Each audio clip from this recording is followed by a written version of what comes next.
Samahan naman natin mga kaibigan si Joseph Parafina para ihatid ang mga balita sa kalakalan. Paring Joseph.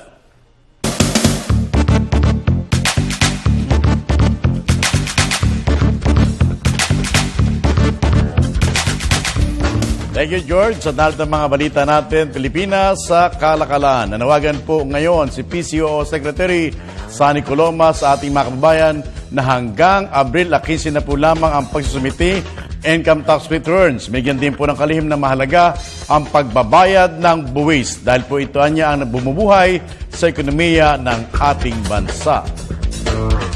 Pinapaalala natin sa lahat ng ating mga kababayan na ang huling araw ng pagsusumite ng income tax return ay sa Martes, ika-15 ng Abril. Mahalaga ang pagbabayad ng buwis sapagkat ito po ang bumubuhay sa ating pambansang ekonomiya.